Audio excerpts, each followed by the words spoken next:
And you are good to go. Good evening. We welcome you to our curriculum subcommittee. Tonight, we're going to be hearing about the math vision for Norwalk Public Schools, and we're starting at 5:31, April 28th, 2026.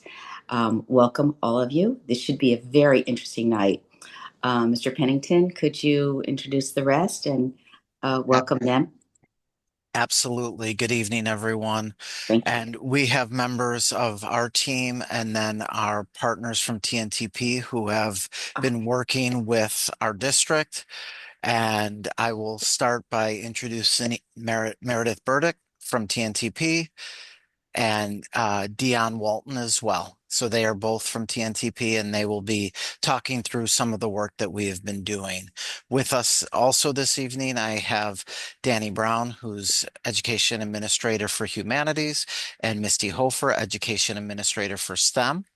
And then with us also, we have high school teacher slash coach, George Albano, and he's been on our committee and he'll talk a little bit about the process. And we also have Kadir, our assistant principal from PTech, who is also has been on the Math Vision committee as well. So we're excited tonight to talk through some of the work that has been happening and to answer any questions that you may have, because this is going to lead into the next phase of our work. And we've been very happy so far and excited to share this evening.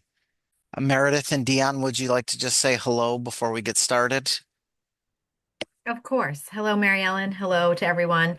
As Rob mentioned, I'm Meredith. I'm a partner at TNTP, and I've had the privilege of working with you all on a variety of academics initiatives going on 3 years now. And so we're really excited to share with you what we've been up to in the math world over the last few months. Dion, would you like to say hi? Well, hello, I'm Dion. I have also had the opportunity of working directly with you all with math and the vision and the curriculum. A lot of work went into this, so really excited to share the amazing things that are happening within the district. Great. So without further ado, I think that we are going to share some of the work that's happened. I'm not sure uh, if I think I'll share my screen. I think that might be the best way. Let's see what we can do here.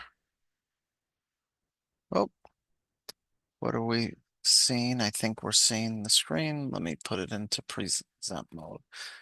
All right. So can everyone see my screen? Perfect. Thank you. So our agenda for this evening is really going to go through grounding our work, the math vision and core beliefs, and then curriculum selection and pilot that will be coming in the fall, and then discussion and next steps. So we've partnered with TNTP, who's worked with our team, and I will turn it over for them to talk a little bit about their organization and the work that they do. Thanks, Rob. So, Mary Ellen, we've discussed TNTP before, but for the good of the group, I'll give a brief overview. That's a great TNTP. idea. Great idea. Okay. We're a national nonprofit. We're approaching our 30-year anniversary almost, and we've been working in school districts and states across the country. I think currently we're working in 35 states, and that number ebbs and flows. But we are an organization who believes that all young people should be equipped to access multiple pathways to academic, economic, and social mobility, and ultimately thrive in life, careers, and in democracy. And we do our work in a variety of formats. We work in policy, consulting, and we also do quite a bit of research. And so, in the context of Connecticut, we've been really growing and deepening our work in Connecticut over the last 3 or 4 years. We have touched about 35 school districts at this point. We recently concluded a partnership with the CSDE where we've been working on early literacy work as districts have been working to implement their literacy visions and the new literacy curriculum implementation that's been going on across the state. We've been working in Norwalk. We began our work in literacy. But TNTP does academics work across disciplines, across content areas. And so we have expanded our work this year to include mathematics. And so we're really excited about the opportunity to bring all of best practice and knowledge that we have from various contexts across the country to the local context. We have both local and consultants that are from further away. Dion comes to us from Chicago. I live here in Connecticut. And so we like to make sure we're bringing both local context and the national perspective to all the work we do. So that's a little bit about us. Rob, if you want to advance this slide, I'm going to turn it over now to Dion to talk a little bit about the current context of the work that we're doing. Thank you, Meredith. So to ground our work, we needed to establish our why. And Rob, you can go to the next slide for me. And one thing that we did as a collective team, we took a step back and we looked at the data, not only from the national level, we looked at it at the state level, we looked at it at the district level. And there was a through line across all of that. We noticed a trend, and that trend was there are exceptional gaps that exist within all groups within students and then subgroups. And the key groups that we've identified that there's gaps within math proficiency are students who identify as low income backgrounds, students of color, girls specifically in math, English language learners, and students with disabilities. And this was a huge moment within the committee time that we had, and we shared vulnerably how this impacts our students. And we have this conversation about social and economic mobility and how math is the direct key to open that for all students. And so this was our moment to ground ourselves in the data. And what you see on the slide right now is just one example of what that data looks like. And you can see kind of that disparity between the groups of students there. And like we said, this is not just an issue that is happening within Norwalk. This is happening across our country. And so we have this opportunity now to have a call of action to really think about what needs to be true for students that we serve here. And so that way we can form a North Star and to solve these disparities that we see. And I think that, when we look at some of the national outcomes and data, we have similar results here in Norwalk. And so this is really what is grounding in our why and the work that we're doing as a team here. So I think that our overarching goal, we had two of them. So I think that is important to note, is that we had two main goals. One of them is to really develop a coherent K-12 math vision, and then to be able to select high quality instructional materials for our high school to best meet the needs of our students. So we went through our work with developing core beliefs and a K-12 math vision. And what's really was important for us is that it's grounded in our portrait of a graduate. Everything that we do, the portrait of a graduate is our North Star, and everything is in service of that portrait of a graduate. And then really to be able to apply a well-defined research-based rubric to select high-quality instructional materials for the high school. And then we already have done this work last year in literacy. So we had to build on that coherence was really important for us. And then really continuing to build the strong foundation for the pilot at the high school and implementation.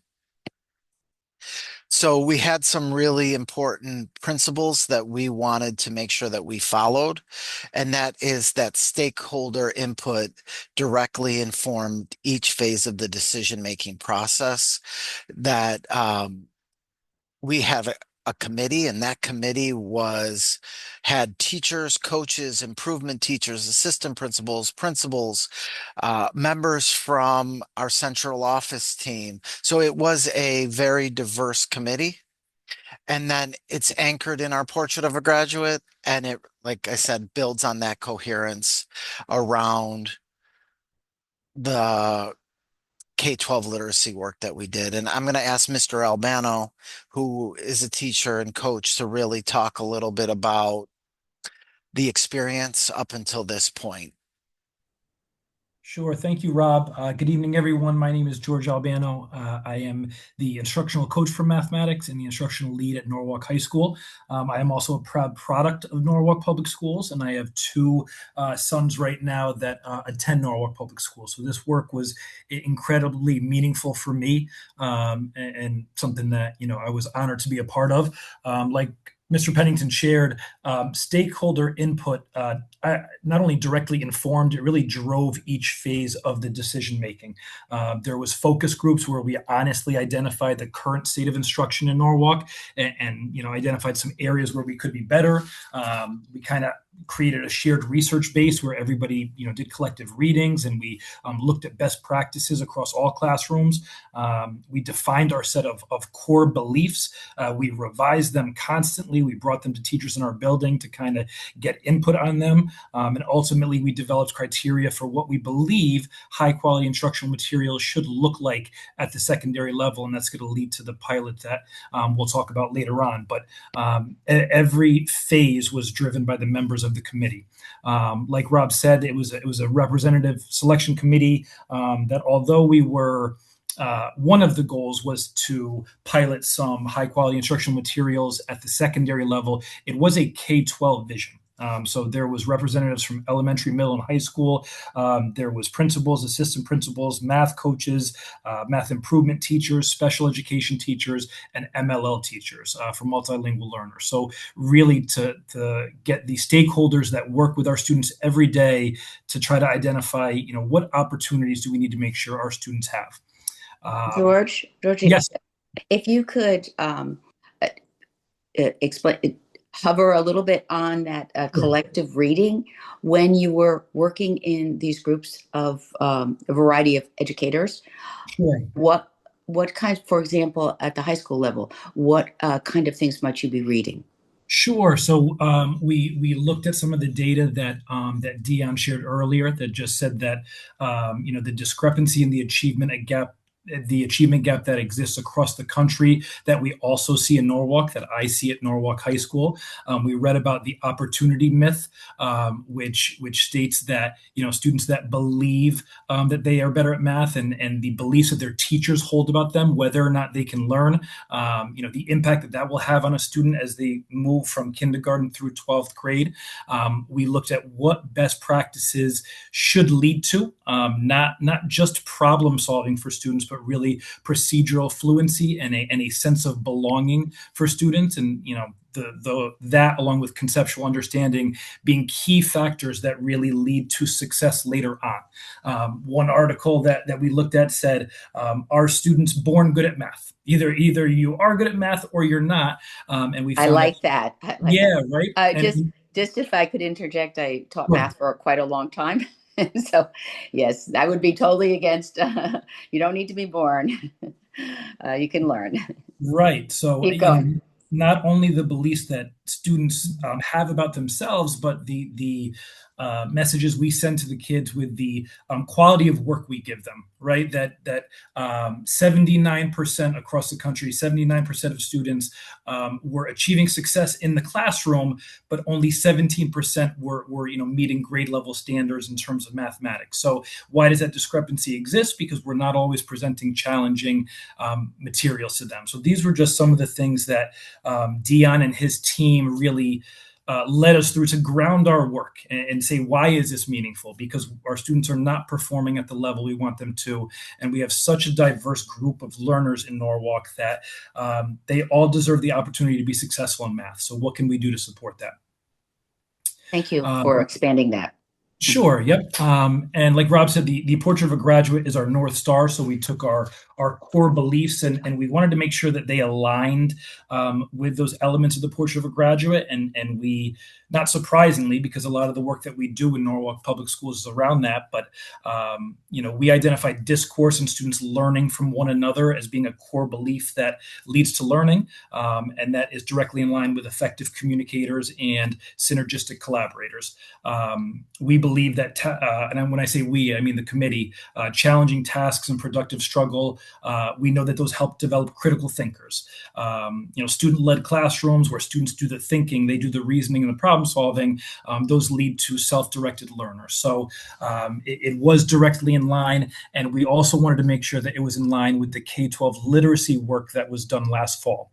We did not want them to appear as two separate vehicles. We know what effective instruction should look like, and just something simple, even in terms of the formatting of the core beliefs or the language that was used when we say, all students deserve. We wanted to make sure it was in line with that K-12 literacy vision, because we had a roadmap. We had a roadmap that was laid out last fall that a lot of hard work was done with, again, stakeholders across the district. And we believe that if we followed that, we're going to see some of the same real positive outcomes that we're seeing in ELA classrooms across the district. So I know our work is not done, but it was really something that I commend the district for taking on. Constantly reflecting and looking at, okay, we're doing the best we can, but is that enough for our students? And I think we've identified that there are some areas where we can maybe further support our students, especially at the secondary level. So something I was honored to be a part of, and really looking forward to the impact that it has at my high school and for all students across the district. I definitely appreciate your enthusiasm on this, and I do see the academic huge advantage of using common language for what you're going for. But problem solving, or as you said, the synergistic collaborating, someone at a dinner table might not know what that means, the parents, but the kids will know what that means, because example after example, they'll be participating in that. So the common language, I think, is a wonderful thing. They're learning, whether it's literature or it's math.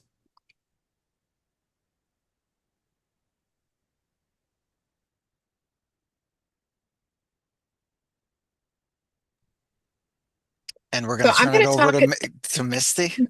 Great. I'm going to talk a little bit about the process of building the math vision and the core beliefs. So when we first started out, we kind of thought of the work as three big buckets, and two buckets we were ready to tackle this year, and then one we're looking at what we need to do for the future. So we started with learning and preparing. We wanted to align that math vision to Portrait of a Graduate, as George just shared. We put together a representative selection committee, and Q is going to talk a little bit further down the line about some of the people who are on that committee.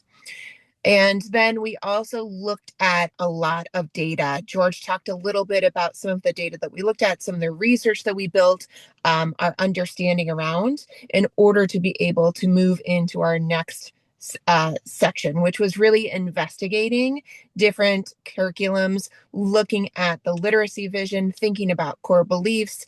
We investigated and went through, and then our process was to create core beliefs that were deeply entrenched within research, deeply within what our Norwalk Public Schools stakeholders had shared within focus groups, and then our vision adjusted and adapted in order to be as closely aligned to the literacy vision as possible. And throughout the process, we've continued to stay adaptive. So at the April leader meetings, we brought our core beliefs and our draft vision, and then principals and literacy coaches and assistant principals and math coaches gave feedback, and we continue to adjust it again. Our next big phase is implementation and piloting. So it's the implementation of our math vision with our schools for next year, with more stakeholders and getting more feedback and input as we roll it out. And then making sure that the professional learning around the vision aligns to what we want to be able to support students with, and piloting a new high quality instructional material at the high school. And a lot of work then next year will be around those two big buckets, the math vision and the core beliefs, and high quality instructional materials and how they relate to each other. Misty, have you established what your options will be for the materials?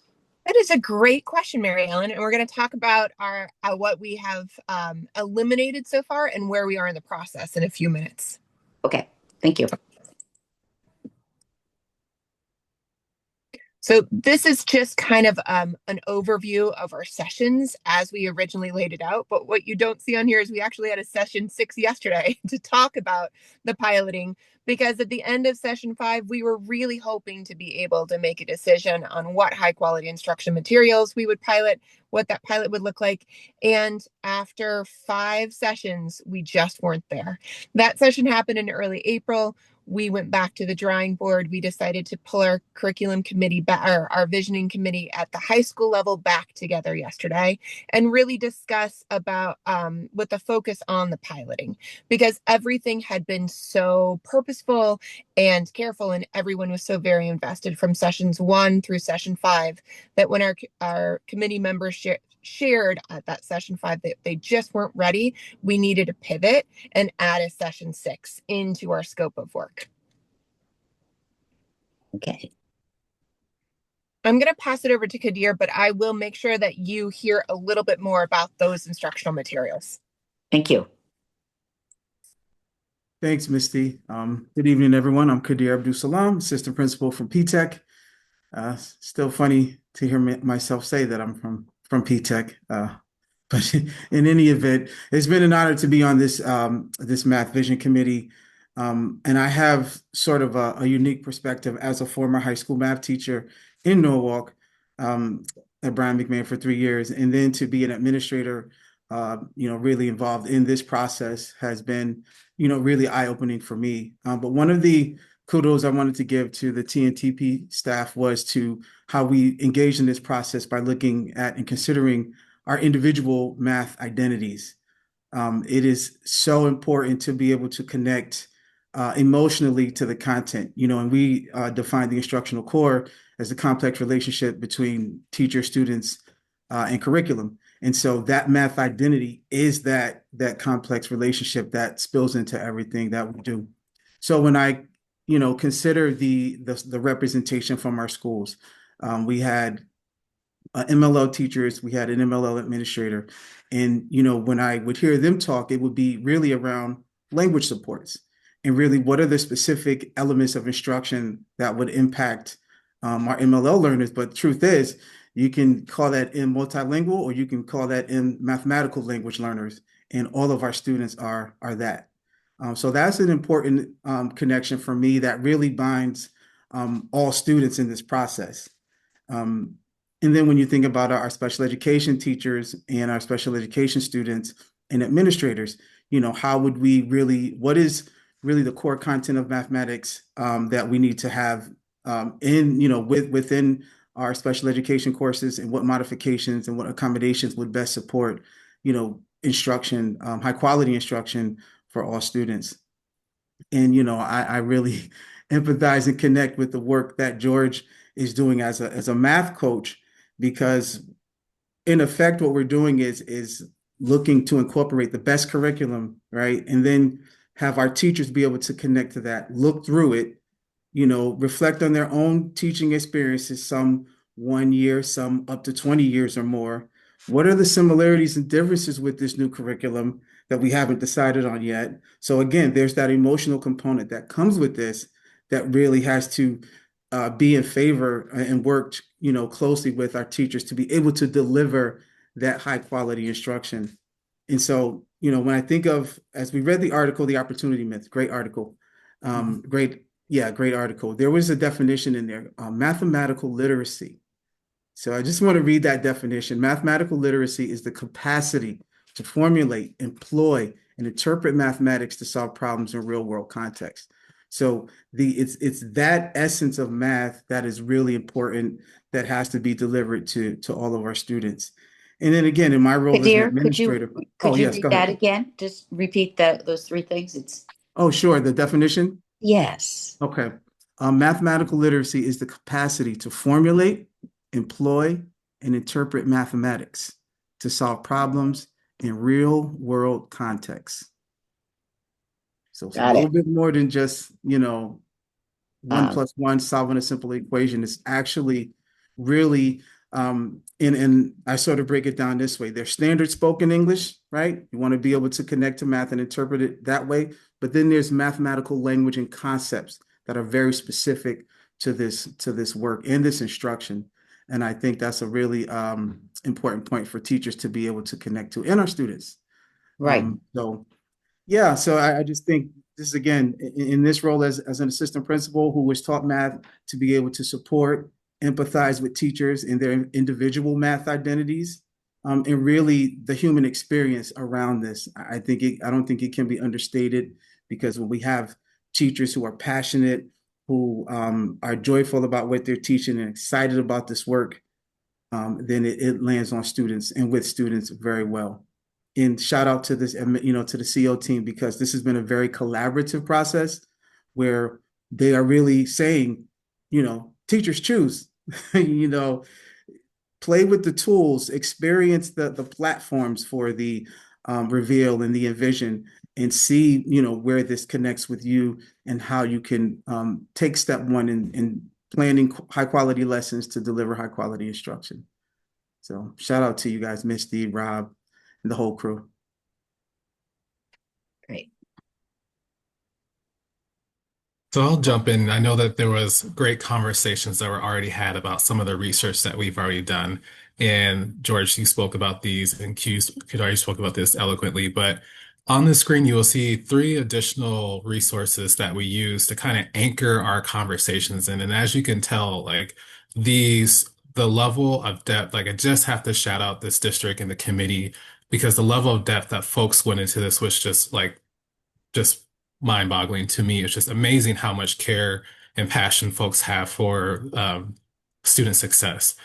So these are our top 3 resources that we used, and I joke and kid, but in reality these are at my bedside, because these are really strong resources that we anchored a lot of our conversations and a lot of our forming of core beliefs and vision, etc.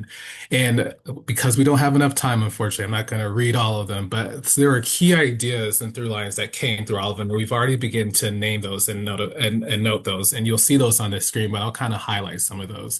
So the first is this idea of like equity through grade level rigor. And George talked about this before, but out of all the resources that we read, they all say the same thing. No matter what, 100% of students deserve grade level rigor for math, not lowered expectations. And again, that's the same idea that we've been talking about in the K through 12 literacy, this idea of grade level rigor and access to all students. And so we really deep dive, what does equity look like, and how do we close those achievement gaps?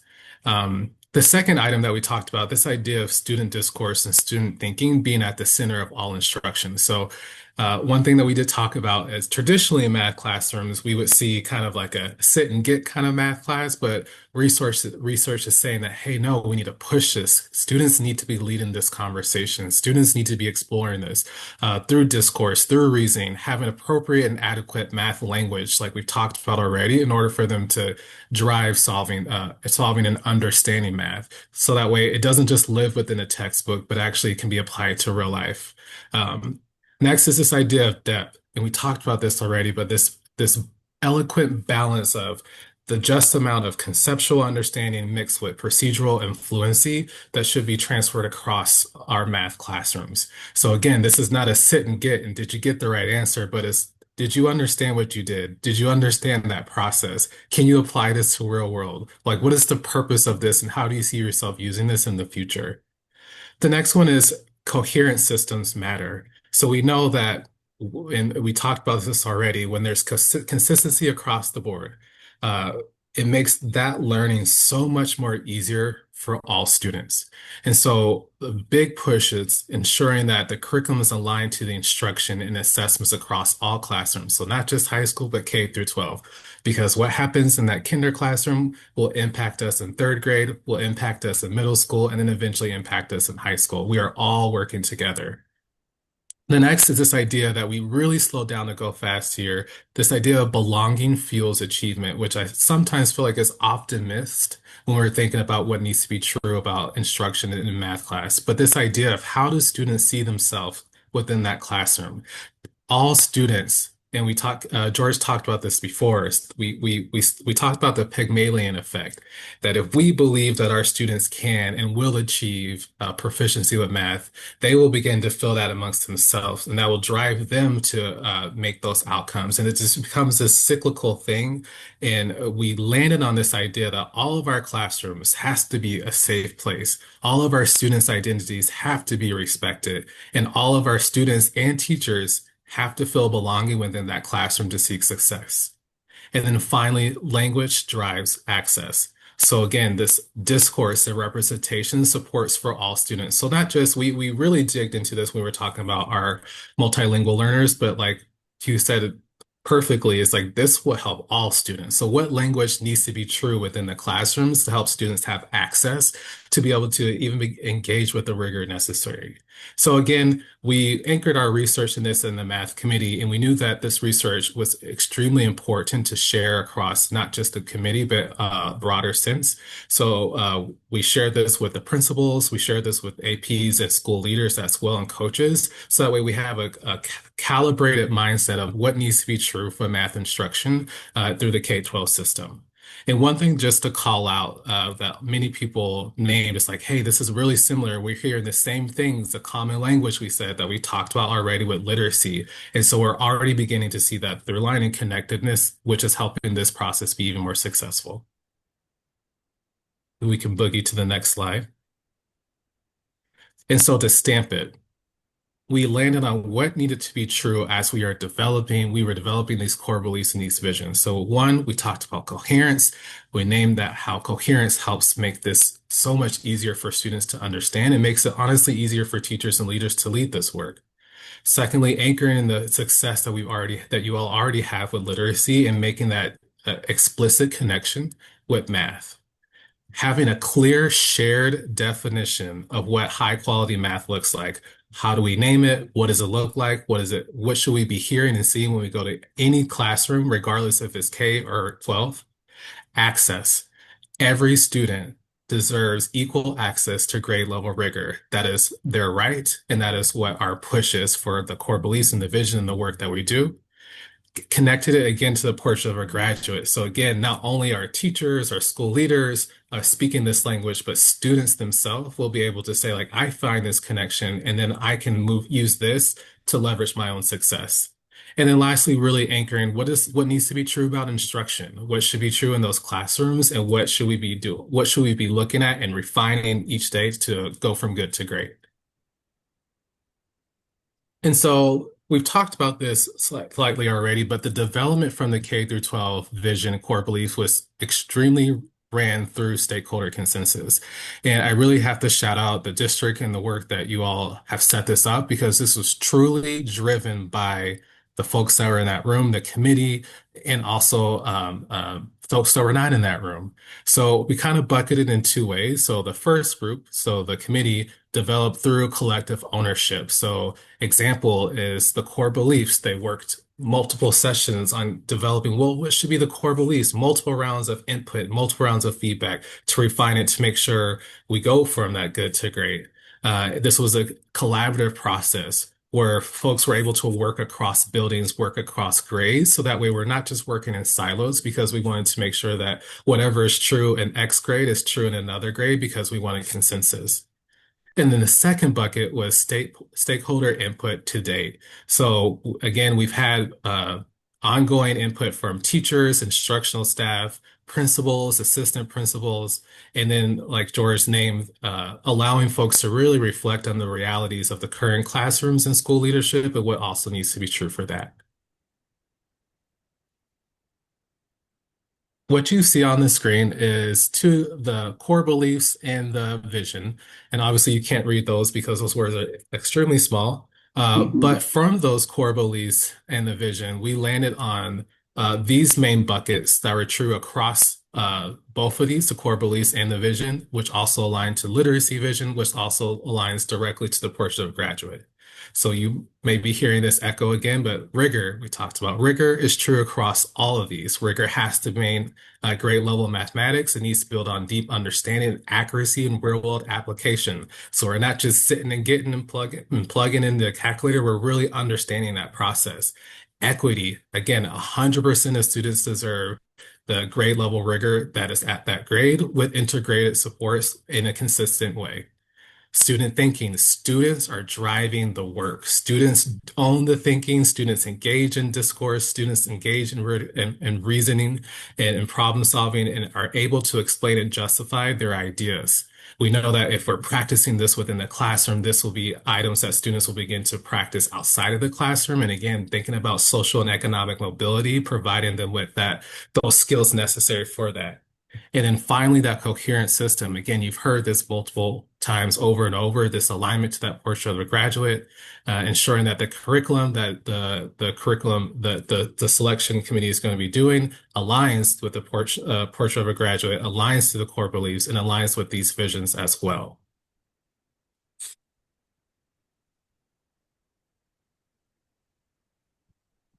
And with that, I'll pass to Misty to talk about the curriculum selection.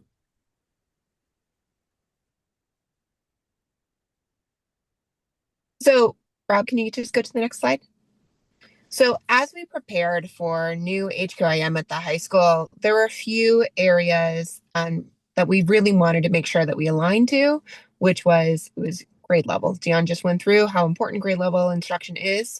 And that balance of conceptual understanding, procedural skill, and fluency, that's something that our committee members continued to bring up. And it was something that we had already, as we were going through and choosing which ones to bring forth to the committee, had already had a focus on it as well. Another big thing that came out from committee members was being able to provide just-in-time intervention and support instead of remediation.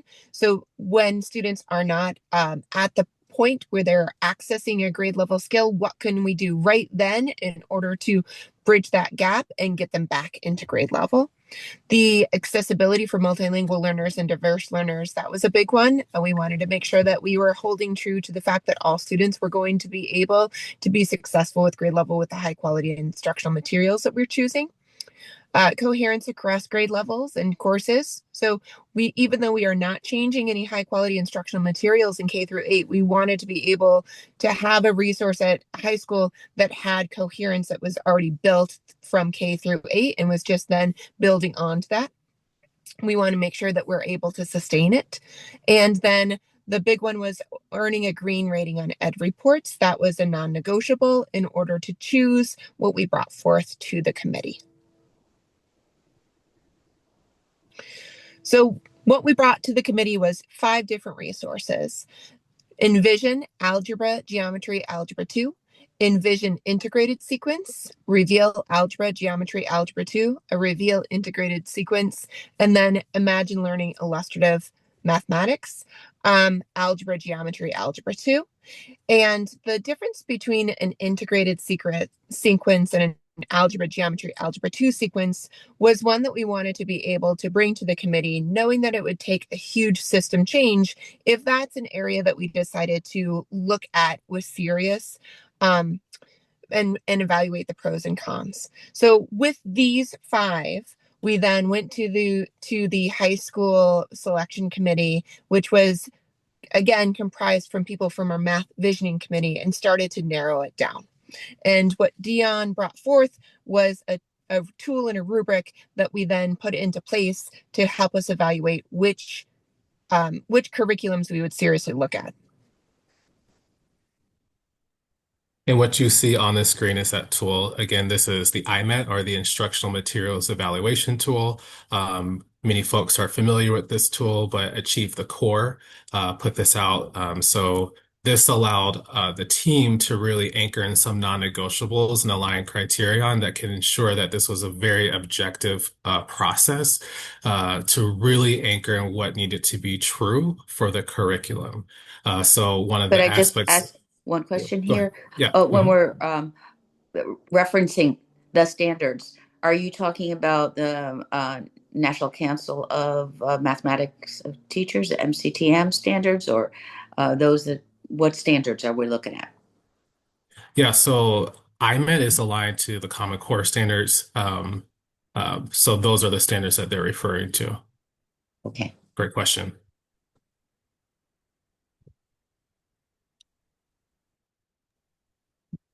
All right, so this is where we are now. We have set forth our vision and we have a plan for a change. Our vision as it is right now, along with our core beliefs, are very strong. We are still looking to get more input on them as we roll it out in a larger phase for next year. And that's goes into our phase 2.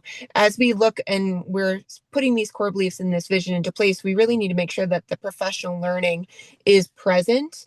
And then we are sharing expectations for the way that we implement this vision. And I'll get into next steps in a minute, but really making sure that that coherence is there and that we are all aligned as different stakeholders within our district. Misty, just Yeah. a question. Currently, what materials are we using, and are you considering a continuation of them, or are all these new materials for the Great question. At the high school level, we put forth illustrative mathematics as a core curriculum resource starting in 2021 for algebra, geometry, and algebra 2. At this time, it's being very lightly used at the high school level. Teachers have given feedback that it has a lot of conceptual understanding, but not a lot of procedural fluency. There's not a lot of practice for it, and they're very concerned about some gaps that came up in student understanding. This year, we switched into the Connecticut model curriculum for Algebra 1, but those same concerns were coming up. And it was really good timing to be able to do a math core beliefs and a math vision because it goes so well with being able to pilot new curriculum materials. We already were looking at how we could put stakeholders at the center. And so we added additional mathematics teachers and additional mathematics personnel into the vision, knowing that we needed to be able to have a pilot and new high quality instructional materials at the high school. Thank you. That really centers me a little bit. I had heard that about illustrative, and I'm glad to hear that you've expanded and and the reasons for it. Yes. Good. And you saw one of the materials that we put forth was illustrative mathematics, but with a different curriculum company, because different curriculum companies package curricula differently. And it was the only one the committee was able to eliminate in early April. They were like, we're not going to do that one. Great. Okay. Now we're down to 4. Down to 4. Okay. Yes. And so you can go to the next steps. It's fine. So our next steps is really, we have a few, but that's because we're doing 2 big buckets of work. So first is to make sure that we're getting continued input around the vision, the math vision itself. We need to do some professional learning for MPS staff and get some more stakeholder feedback and input, especially as we roll it out next year. We'd like to have input from families, input from students about how it feels, and make sure that all teachers understand, all stakeholders understand, and the learning behind it. We are going to be creating a goal for 26-27 around that vision implementation. And again, this is very similar to what literacy did last year into this year. So we have that roadmap, and that's what we're following.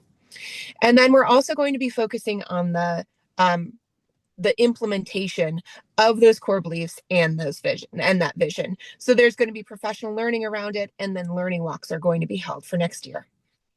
Going into high quality instructional materials, we are working on pilot planning right now. We met yesterday to review piloting options, and we had 3 goals. We met 1 goal completely, and then we had a pivot where we decided to come up with a new pilot structure. There was feedback sent to everybody today, and we're continuing to gather to see what's going to be the best for high school teachers and high school personnel in order to put a pilot into place starting next year. And then that pilot will be done. So then we will be piloting next year for 26-27, the curriculum materials.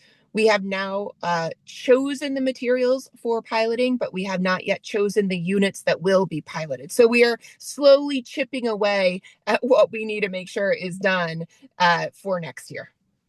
And when you do pilot, how many classes will be piloting? Well, we really want every teacher who teaches algebra, geometry, algebra 2 to be able to have a say on what instructional materials are most beneficial and the pros and cons of each. Because we really do believe that there's going to be pros and cons for both of the curriculum materials that we're going to be implementing and piloting next year. But if you're not part of the pilot, then you're not going to be able to have that same experience. And we know that there are holes right now in the high quality instruction materials that we are using. So we've decided to ask all teachers to be part of the pilot, because then sounds like a really good idea.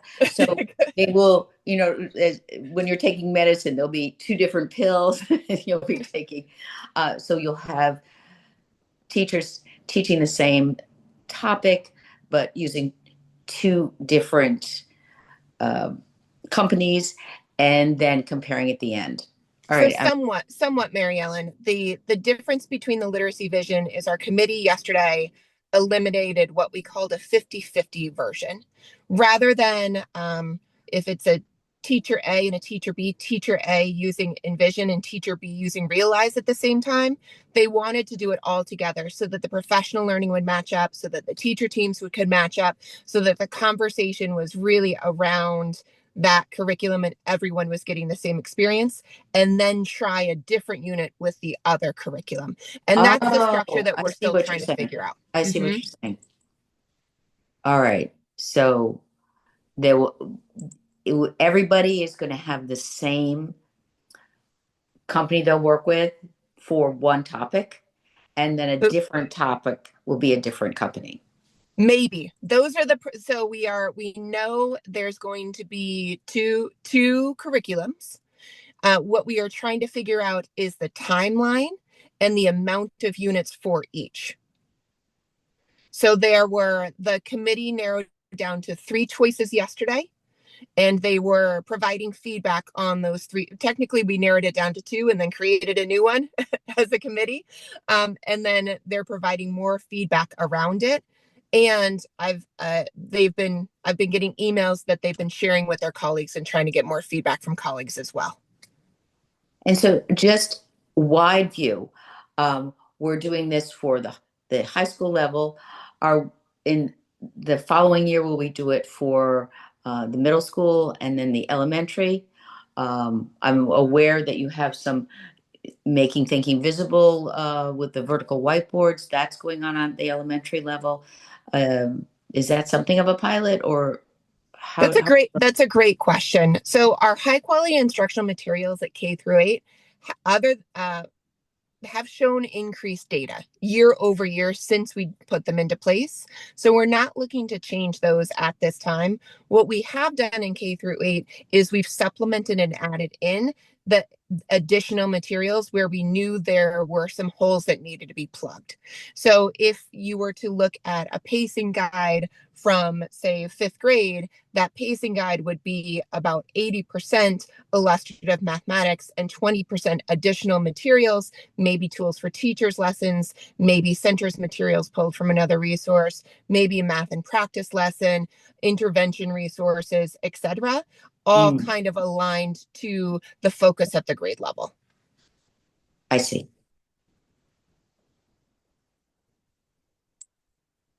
Rob, could you stop sharing?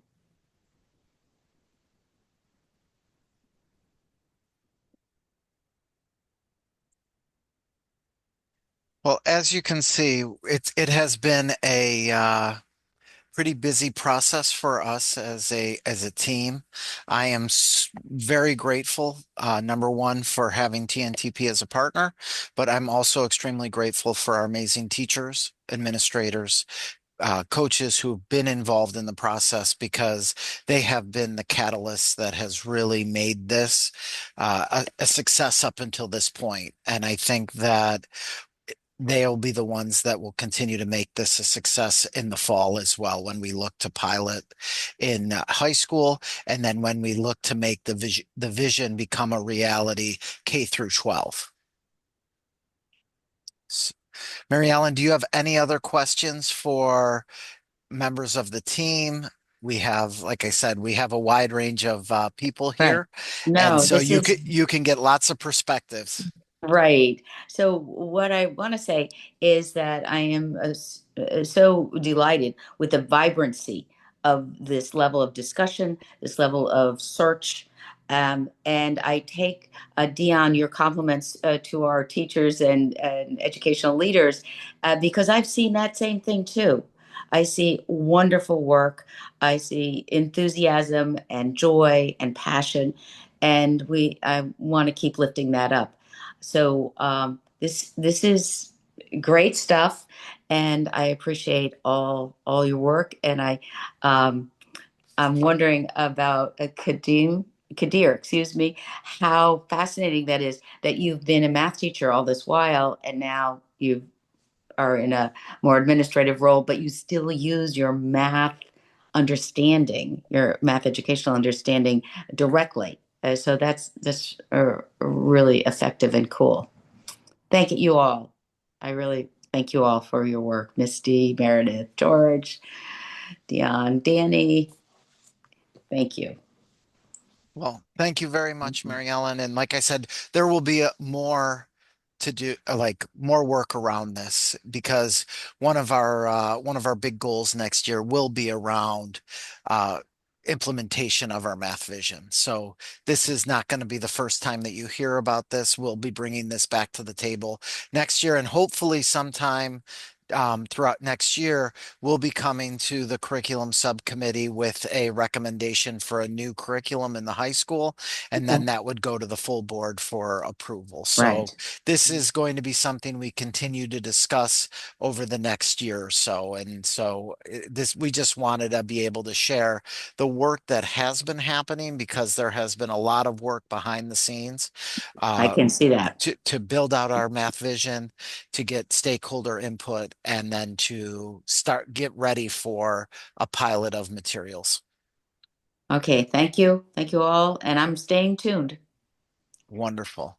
Do you Good want night, to everybody. adjourn the meeting? Adjourn the meeting. Yeah, right. We have some, just not, it's not due to lack of interest, but we have some illness with our board members, and that's why they couldn't come.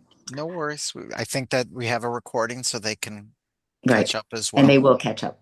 Thank you so Wonderful. much, Thank you. everybody. Thank Have a you. great night. Thank you. Good night.